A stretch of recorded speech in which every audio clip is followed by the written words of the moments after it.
बताइए कि इस देश में, खास करके उत्तर प्रदेश में, सबसे ज्यादा जुल्म, ज्यादती, अन्याय, अत्याचार किस समाज के साथ हो रहा है? ईमानदारी से बताइए, क्या आपके खाने पर पाबंदी नहीं है? क्या आपकी अजान पर पाबंदी नहीं है? क्या आपकी नमाज पर पाबंदी नहीं है? क्या आपकी दाढ़ी और टोपी को नोच करके नहीं मारा जाता? क्या गोश्त के नाम पर आपकी मॉब लिंचिंग नहीं होती? आप बताओ, मेरी बात गलत है? क्या हमारी शरीयत में मुदाखलत नहीं की गई? आप बताओ, हमने कौन सी गलती की थी? आज इस देश में हमें 2 नंबर का शहरी बना करके रख दिया गया। हर समाज मुख्य धारा से जुड़ गया, हर समाज आगे बढ़ गया, हर समाज के लोग सरकारी नौकरियों में हैं, हर समाज के लोग पुलिस डिपार्टमेंट में हैं, हर समाज के लोग हर सरकारी दफ्तर में मिल जाएंगे, लेकिन कलमा पढ़ने वाला मुसलमान उत्तर प्रदेश में 1% भी सरकारी नौकरियों में नहीं। जिन्होंने मजलिस इत्तेहादुल मुस्लिमीन को उत्तर प्रदेश में बहुत ही मजबूती के साथ सींचा है, गाजीपुर से लेकर गाजियाबाद तक पूरे उत्तर प्रदेश में मजलिस इत्तेहादुल मुस्लिमीन के संगठन को मजबूत किया। खतीबे उत्तर प्रदेश जनाब हाजी शौकत अली साहब, जोरदार तालियों के साथ आप तमाम लोग स्वागत करिए। अस्सलामु अलैकुम व रहमतुल्लाहि व बरकातुहू। औज़ु बिल्लाहि मिनश शैतानिर रजीम। बिस्मिल्लाहिर्रहमानिर्रहीम। नजीबाबाद की इस तारीखी सरजमीन पर ऑल इंडिया मजलिस इत्तेहादुल मुस्लिमीन के कौमी सदर, काबिले एहतराम, इज्जत माब आली जनाब बैरिस्टर असदुद्दीन ओवैसी साहब, ऑल इंडिया मजलिस इत्तेहादुल मुस्लिमीन के मगरबी उत्तर प्रदेश के सदर जनाब डॉक्टर मेहताब चौहान साहब, मगरबी उत्तर प्रदेश के यूथ के सदर जनाब एहतशाम मंसूरी साहब, जिला सदर बिजनौर जनाब मुफ्ती रियाज मेहदी कासमी साहब, हैदराबाद से तशरीफ लाए मेरे भाई जनाब माजिद हुसैन साहब, विधायक नामपल्ली, इस प्रोग्राम के ऑर्गेनाइजर नजीबाबाद विधानसभा के सदर मेरे बड़े भाई जनाब आफ्ताब अंसारी साहब, पार्टी के प्रदेश के चीफ जनरल सेक्रेटरी जनाब शमीम अहमद तुर्क साहब, जनाब इमरान साहब चेयरमैन मजलिस इत्तेहादुल मुस्लिमीन बरेली निजामत खां, जनाब मुशीर कुरैशी साहब चेयरमैन मजलिस इत्तेहादुल मुस्लिमीन, जनाब मुशीर चौधरी साहब चेयरमैन मजलिस इत्तेहादुल मुस्लिमीन संभल, जनाब नदीम कुरैशी साहब प्रदेश महासचिव, जनाब सलमान मलिक साहब, जनाब शादान चौहान साहब, जनाब डॉक्टर अनवारुल हक साहब जो बहराइच से तशरीफ लाए हैं, जनाब नाजिम अकबर साहब, जनाब अरशद राना साहब, जनाब अब्दुल सलाम साहब, जनाब खुर्शीद साहब, जनाब शहजाद खान साहब जनरल सेक्रेटरी उत्तर प्रदेश,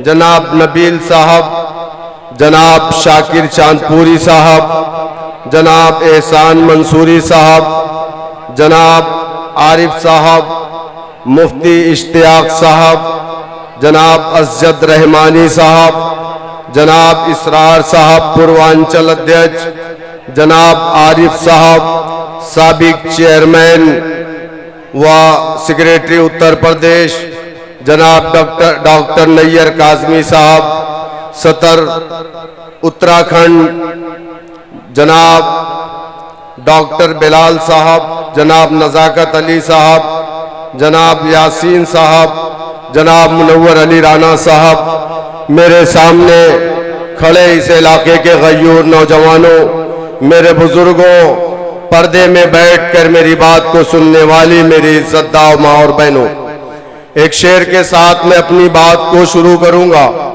जो मेरे कायद की जानिब से है।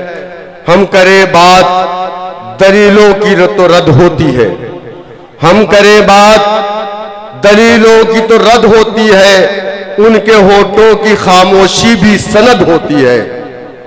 कुछ न कहने से भी छिन जाता है एजाज सुखन, कुछ न कहने से भी छिन जाता है एजाज सुखन, जुल्म सहने से भी जालिम की मदद होती है। मेरे दोस्तों, मेरे बुजुर्गों, मजलिस इत्तेहादुल मुस्लिमीन आपके दरमियान में क्यों आई है, हम क्या करना चाहते हैं, हमारा मकसद क्या है, सबसे पहले इस चीज को आपको समझना होगा। उत्तर प्रदेश नहीं, पूरे हिंदुस्तान में 78 सालों से मुसलमानों ने नाम नहाज सेकुलर पार्टियों के झंडे और डंडे को अपने कंधों पर रखकर जिंदाबाद के नारे लगाए, लेकिन इस बात से कोई इनकार नहीं कर सकता कि इस देश का मुसलमान दलित से बदतर अपनी जिंदगी को गुजार रहा है। मेरे दोस्तों, मेरे बुजुर्गों, हमारी लड़ाई क्या है?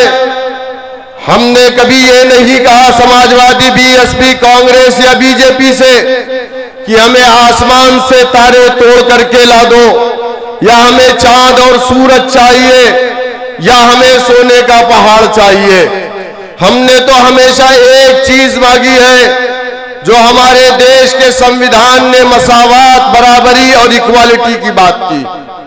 अगर इस देश में बसने वाला हर इंसान बराबर है, अगर इस देश में बसने वाले तमाम मजहब के लोगों के बारे में बाबा साहेब भीमराव अंबेडकर ने कहा कि वो भारत का नागरिक है और उसका अपना फंडामेंटल राइट उसको मिलना चाहिए, लेकिन अफसोस की बात है कि हमारे इस देश में हर समाज को उसका राइट मिल रहा है।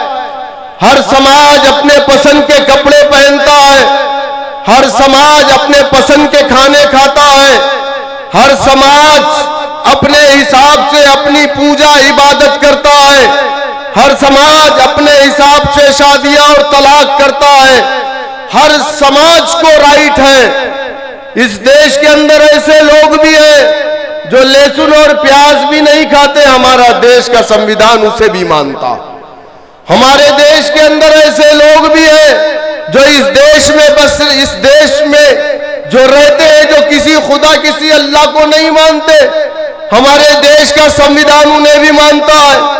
हमारे देश की खूबसूरती यही है कि राम को पूजने वाले भी यहाँ हैं और रावण की इबादत करने वाले भी इस देश के अंदर पाए जाते हैं। लेकिन आप मुझे बताइए कि इस देश में, खास करके उत्तर प्रदेश में, सबसे ज्यादा जुल्म, ज्यादती, अन्याय, अत्याचार किस समाज के साथ हो रहा है? ईमानदारी से बताइए, क्या आपके खाने पर पाबंदी नहीं है? क्या आपकी अजान पर पाबंदी नहीं है? क्या आपकी नमाज पर पाबंदी नहीं है? क्या आपकी दाढ़ी और टोपी को नोच करके नहीं मारा जाता? क्या गोश्त के नाम पर आपकी मॉब लिंचिंग नहीं होती? आप बताओ, मेरी बात गलत है? क्या हमारी शरीयत में मुदाखलत नहीं की गई? आप बताओ, हमने कौन सी गलती की थी? आज इस देश में हमें 2 नंबर का शहरी बना करके रख दिया गया।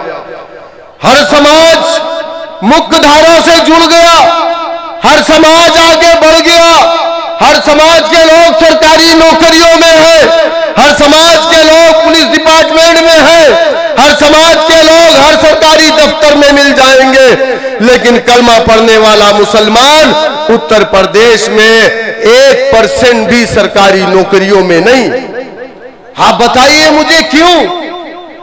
हर समाज के इलाकों में अच्छे स्कूल मिलेंगे, अच्छी सड़कें मिलेंगी, अच्छे अस्पताल मिलेंगे, लेकिन हमारे इलाकों में ना अच्छी सड़क, ना अच्छे अस्पताल, ना अच्छे स्कूल, ना हमारी बच्चियों को पढ़ने के लिए गर्ल्स कॉलेज। आप बताओ मुझे, ये जो नाइंसाफियां हो रही, मैंने कहा ना, हमारी लड़ाई सोने की पहाड़ की नहीं है, हमारी लड़ाई सिर्फ और सिर्फ नाइंसाफी की लड़ाई है। इस नाइंसाफी के खिलाफ मैं उन तमाम लोगों को आवाज दूंगा जिन्हें हमने 78 साल तक अपना लीडर बनाया। हमने ब्राह्मण को भी अपना लीडर माना, हमने बैकवर्ड क्लास को भी अपना लीडर माना, हमने दलित समाज को भी अपना लीडर माना। 78 साल बाद हम कह रहे हैं कि हमारे साथ नाइंसाफी हुई है। एक मरतबा आप मेरे लीडर को अपना लीडर बना लो, हिंदुस्तान में किसी के साथ नाइंसाफी नहीं होगी इंशाअल्लाह।